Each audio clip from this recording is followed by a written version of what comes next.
Assalamualaikum warahmatullahi wabarakatuh. Di sini saya akan membawa sebuah materi tentang pendidikan, yakni ketimpangan akses pendidikan di Kalimantan Timur.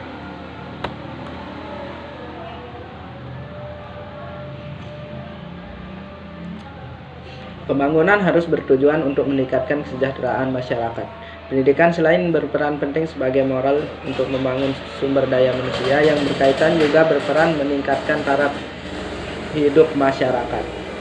Kontribusi pendidikan memberikan pengaruh positif terhadap kesejahteraan penduduk dan pertumbuhan ekonomi. Seseorang dengan pendidikan tinggi akan sejalan dengan tingginya produktivitas yang dimiliki yang pada akhirnya akan meningkatkan pertumbuhan ekonomi. Namun demikian, masalah ketimpangan atau kesenjangan di bidang pendidikan merupakan salah satu permasalahan pembangunan yang belum tuntas di Indonesia. Disebutkan memiliki ketimpangan pendidikan dengan kategori sedang sepanjang periode 2016 sampai 2018 menurut Harahap, Mafita, dan Rahmadana tahun 2020. Ketimpangan pendidikan ini sebenarnya sudah cukup banyak diteliti di Indonesia. Produk Domestik Regional Bruto (PDRB) dan ketimpangan pendapatan menyebabkan terjadinya disparitas pendidikan di Indonesia. Pemerintah memberikan kesempatan kepada seluruh masyarakat untuk menikmati layanan pendidikan. Namun, tidak semua masyarakat dapat memanfaatkan kesempatan ini secara merata. Misalnya, ketetapan pemerintah tentang wajib sekolah 9 tahun.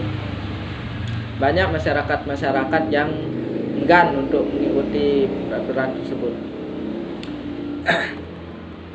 Di sini saya mengambil data ini dari Google. Penelitian ini menggunakan data dari Survei Sosial Ekonomi Nasional (Susenas) yang dikumpulkan oleh Badan Pusat Statistik pada bulan Maret 2020. Data Susenas Maret 2020 ini merupakan data representatif terakhir yang dapat mewakili populasi. Cakupan responden yang digunakan pada penelitian ini hanya pada penduduk Kalimantan Timur yang berusia 7 sampai 18 tahun. Contoh variabel yang digunakan, yang pertama, partisipasi sekolah anak 7 sampai 18 tahun, kelompok partisipasi sekolah usia 7 sampai 15 tahun, dan untuk pendidikan dasar, dan partisipasi sekolah usia 16 sampai 18 tahun untuk pendidikan menengah. Variabel ini dinyatakan dalam kategori belum atau tidak bersekolah dan sedang bersekolah. 2. Karakteristik anak, yakni jenis kelamin dan tempat tinggal anak.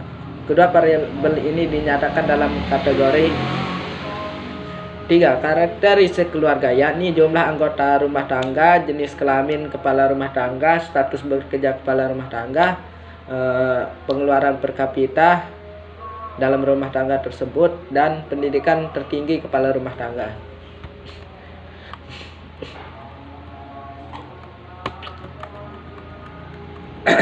Hasil dan pembahasan. Sejak tahun 2015, para pemimpin dunia secara resmi mengesahkan agenda tujuan pembangunan berkelanjutan, atau singkatannya disebut TPB, atau Sustainable Development Goals, singkatnya SDGs, sebagai kesepakatan pembangunan global selama 15 tahun ke depan. Salah satu target dalam tujuan pembangunan berkelanjutan menyatakan bahwa segala untuk kesenjangan harus segera dituntaskan hingga tahun 2030.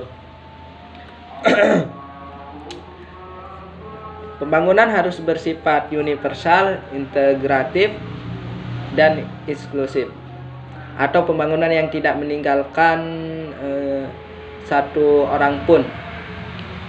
Salah satu indikator yang digunakan untuk mengukur pencapaian pembangunan di bidang pendidikan yaitu angka partisipasi anak sekolah, singkatnya APS. Semakin tinggi APS, berarti semakin besar jumlah penduduk yang memiliki kesempatan mengenyam bangku sekolah.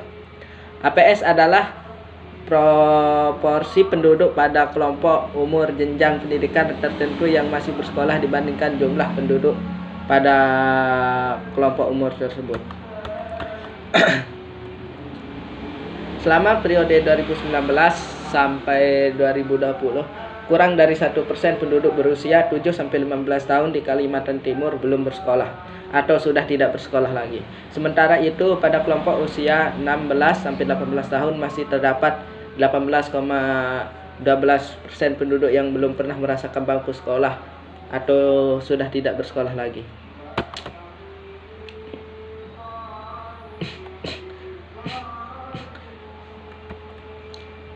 Kesimpulan. Kesempatan akses terhadap pendidikan merupakan isu strategis dalam upaya pemerintah untuk mencapai berbagai tujuan pembangunan. Proses pembangunan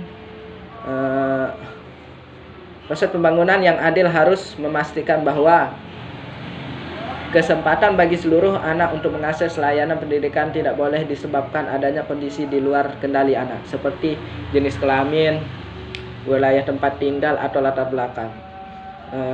Atau bisa kita ambil contoh di negara India yang mementingkan hasta.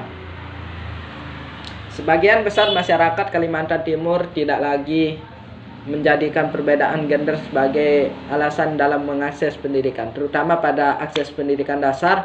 Masyarakat Kalimantan Timur telah menyadari pentingnya pendidikan dasar bagi anak-anaknya. Di sisi lain, faktor latar belakang keluarga dan lokasi tempat tinggal masih menjadi alasan seseorang tidak dapat mengakses pendidikan.